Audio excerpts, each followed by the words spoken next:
Hello young Africans and everybody watching. My name is Nakedi from For the Africa organization, and we'll be discussing topics that matter to young people, especially young leaders and inspired young Africans on the platform at our YouTube page every week. And today we are discussing about conversion of a community leader. And next week we'll have a different topic, so keep it here, follow our channel to see what topics are we discussing and how will it impact your life. Share also if you have comments or any questions, you can share with us and our team will be able to handle it. Thank you.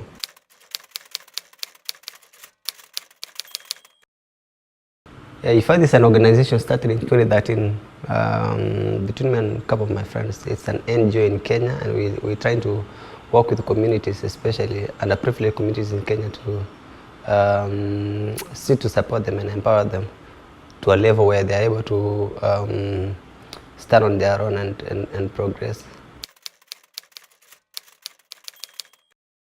There are a couple of things. The first one is we three of us, Charles, myself and Jovenel, come from different backgrounds, and with that came the motivation that we had given our such backgrounds. And so, for example, for me, I came from a very humble background, and I wanted to kind of build a platform that will help people that were in the same situation, or are in the same situation like I was. And so there were different reasons. And two also is we were exposed, we were educated, and we thought that we could use our education and that level of exposure to contribute nationally to unemployment, illiteracy, and some of the things that were then a challenge with the country. So there were different factors that helped us or that motivated us. And lastly, also at the university level, we were exposed to community service and in volunteership. And so that in different way kind of became a factor in us contributing to the communities, because whether we were businesses or we were individuals or we were institutions, we were made to understand that we are working within a community. And it was only possible or positive that we work with those communities for positivity. We have done a couple of things. The first one is we've supported more than 55 students nationally into our high school education system, 7 in university, directly or indirectly. We've also worked with community to enable community access to water and water services. Basic needs like healthcare. We've enabled, in partnership with the organization, enabled kids to study outside Kenya, kids to access medical support outside Kenya. In 2015, I think, 2014 or 2015, we partnered with an organization called, a friendly organization called Chain of Hope, to have a kid be operated in India. Yes, as I mentioned, For the Africa was inspired by many things, including my background, my education, my level of exposure then. It continues to do that, and basically in regard to, specifically in regard to my background, yes, in the sense, one, I come from, as I mentioned, a very poor family background or community background, and so understanding the people that have left there, and also when I came to Nairobi, realizing that even the challenges we're facing back home were actually some of the challenges that our community faced. And so I wanted to create a platform that will be able to help such people, but also be able to further my own career and be a platform where one of the challenges that we were having when I was a student was we were struggling to get into internships, because you can't graduate without having internship. And so when I created the organization, I wanted also to help such students who may not be able to graduate just because they do not know anybody and they cannot get such internship positions. So they are influenced by so many things that I went through when I was a child and the background that I've grown up with, yes.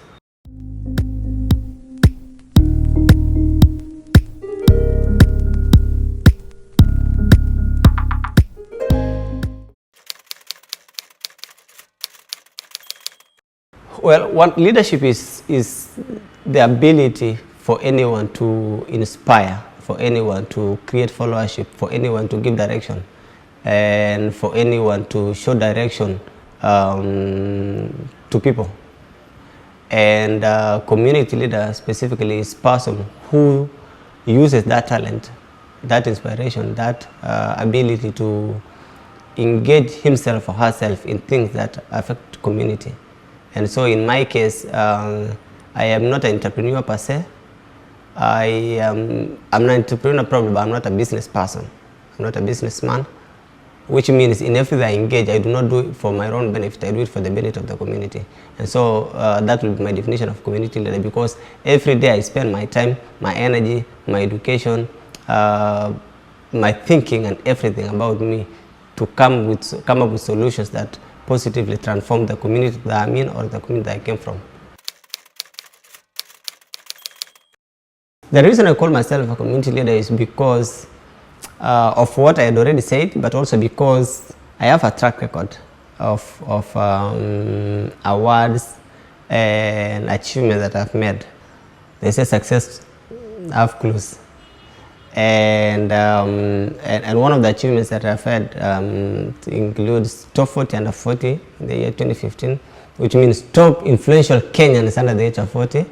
And I was awarded by Business Daily. And then also I was a fellow, Mandela Washington Fellowship Program that was started by President Obama, and I met the president twice in 2015 and 2016. I also, in 2014, was featured in Forbes magazine. I was also featured in several newspapers and magazines in the US, including Kitsap Sun, and local organizations, local newspapers, including Daily Nations. I think the latest being 2019? Yeah, I was also featured in Paris Magazine, 2016, I think so. I have had relationship with Microsoft, Route International, and other organizations. And so I've been to several countries outside Kenya because of my engagements, including Switzerland, Ghana, Uganda, US, several other countries. And so, yeah, so those are some of the achievements I've been able to and accolades I've been able to have.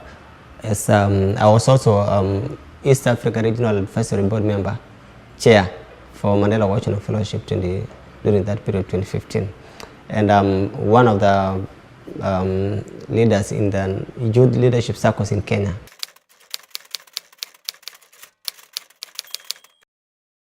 IFAD Africa has done so many things to the communities that we engage in. Currently working in Baringo, Marsabit and Nairobi counties. And even outside those counties, we've done so many positive things. We've enabled kids to access education and pursue their dreams. We've shouldered the burden of school fees for parents, several parents.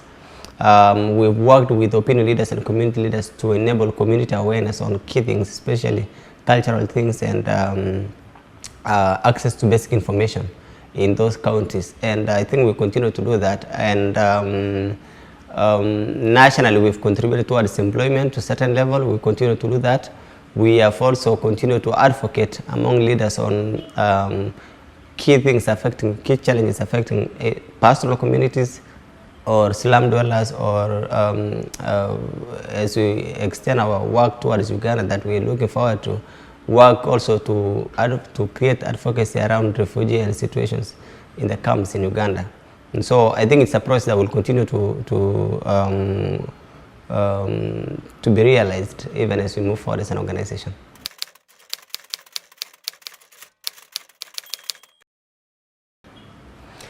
Yeah, most young Africans are not so much into community leadership, and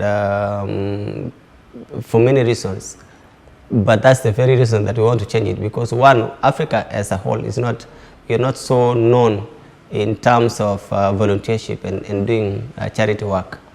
And especially NGOs in Africa are not led by young people.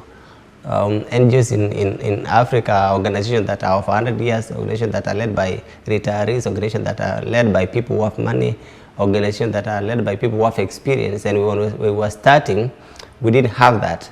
And we knew that we were going into a new area. We didn't have education in regard to NGO works and community works.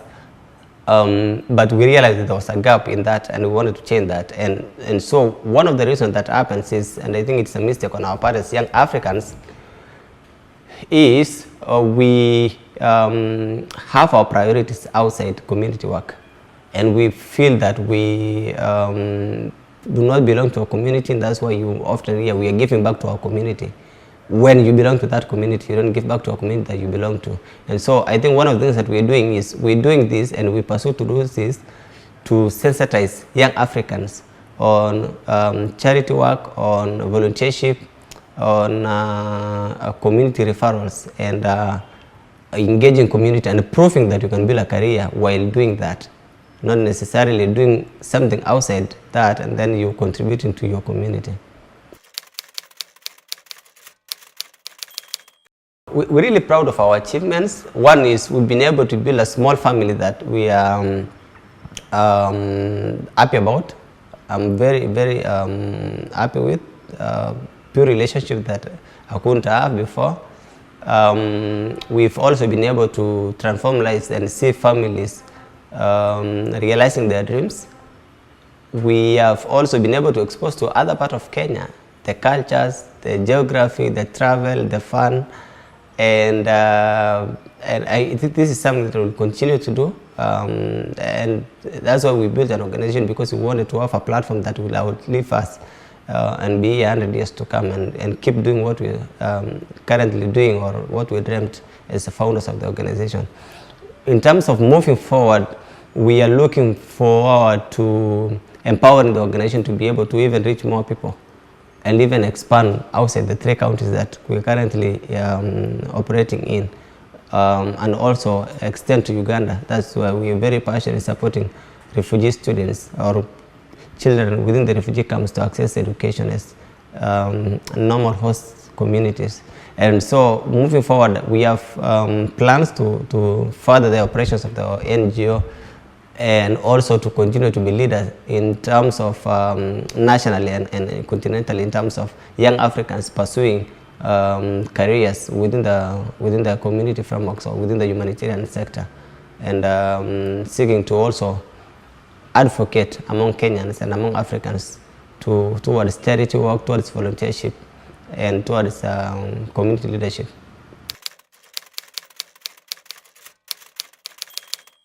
This year there was a national coverage of the drought situation in Baringo and Turkana, and it was a national emergency. Every Kenyan knows that. And so what we did was we went on social media and encouraged Kenyans to contribute. And there were, of course, this is not the first conversation we've had, Kenyans saying that, I pay tax, I don't have to contribute to a community because government should be doing that, and so I'm not going to do that. So we were familiar with that background, but still we proceeded anyway, and we were amazed that 19 Kenyans volunteered to travel with us to Baringo, and that was amazing. So we chartered a vehicle here with so many friends, and we traveled overnight, and we went to this particular village, and Napeleny in Baringo County, and supported those communities. We went to Mark and I. Mark Bichachi is a national television analyst, is a television analyst in Kenya. And Mark and I, when we were distributing the maize, we were given maize and food and maize flour and some other items to pregnant women, lactating women, the community at large, and shoes to children. And we were informed of a woman who was isolated in her place, and she was weak enough to come and have the distribution. So we went there. Mark and I took a motorbike there, and when we went there, went to the compound, and we were amazed by, when we went to the compound, we tried to call, there was nobody there. And so we went to our house, and we found her lying on the ground, and she was weak, and she was actually dying. So we supported her, we gave her energy drinks, we bought her some more food, and we promised to come. And then we went in May this year. And it was amazing, the transformation that she has had. She was then, when we came the second time, she was sleeping outside the house, at a shed, and she was able to recognize us, and her health she had improved. And so such scenarios where you have Kenyans who've never been outside Nairobi travel to such communities after 5 years of engaging Kenyans to participate in our work, and for them to see the kind of work that we do, and for them to meet the people that we do, and for them to be part of that community and even go back, because then for the Napelen case we've adapted it for 1 year. We are going there every 2 months to support that community for the next 1 year, and that's a special case for us and the kind of work we do. Well, one is, yeah, I have a family. I have a wife and I have 2 kids right now. And one is, I think this is one of the things that I need to talk to young Kenyans, is we get caught up in the aspect of balancing between life and work kind of environment, where people are seeking or looking to balance their careers and their work. And in my second book I'm writing now, it's called Miseducation of College Nakedi. I'm discussing that topic extensively. I'm talking about, you know, for you to be successful, you have to pay a price. For you to be successful, you have to commit your time, you have to commit your energies, you have to commit, and that level of commitment, depending on it, and depending on your set goals or your aspirations, sometimes it becomes hard for you to balance. And in my experience, every time you balance, you often lose, or you have to lower your standard level of your goals. And so for me, my vision, my work come first. There have been cases, and I've discussed in the book, where my girlfriend was pregnant. I had to travel for work. When I was leaving home without food, but still I had to work, go to the office to work. When I didn't have the best environment, but I still had to go to campus and get education, or go to school and engage in my education. When I didn't have money, but still had to pursue an idea.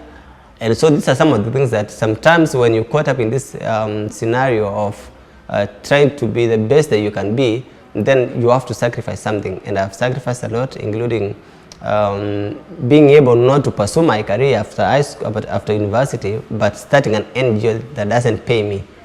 So those are sacrifices. My parents are expecting me to get a job and be paid and go back and support them. But I decided to build an NGO. And most people don't do that. So what happens is, I want to be a role model to my kids, and I find time for them. But I also tell them that focus on a vision. And for me, by working this journey, by doing this, is also a testimonial to them that you have to sacrifice and pursue what matters to you.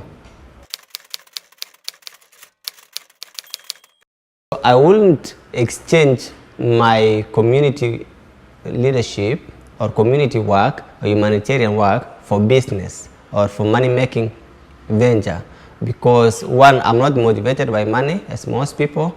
I'm motivated by satisfaction of my work and be able to engage with the people and being able to transform lives and be able to contribute towards solutions that dignitizes humanity. And two is because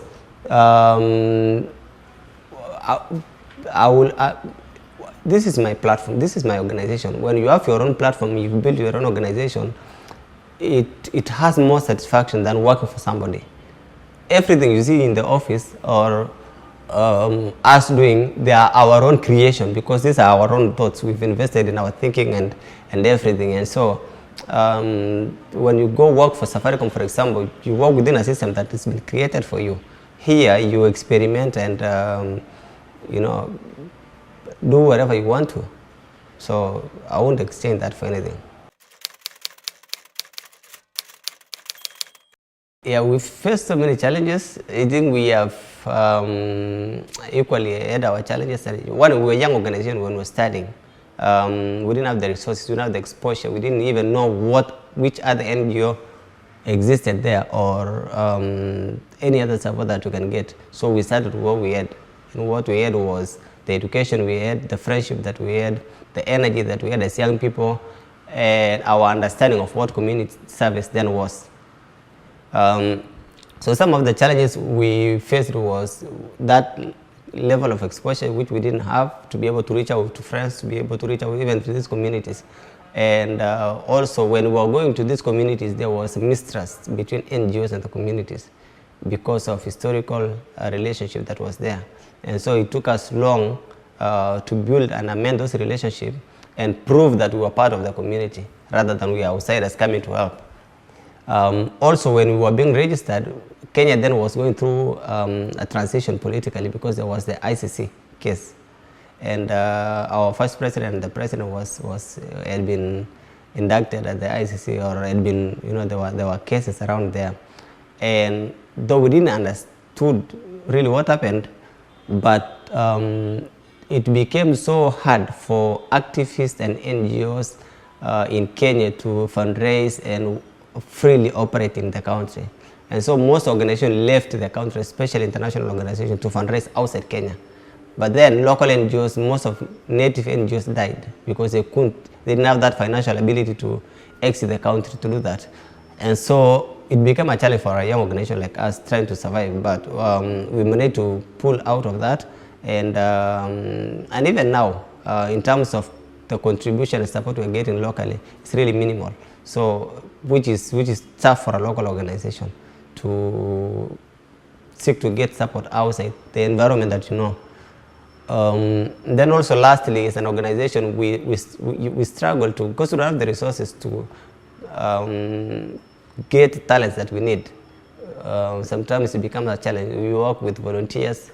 You don't get to grow as fast as you wish because you don't have the ability to poach and get people that you want to work with.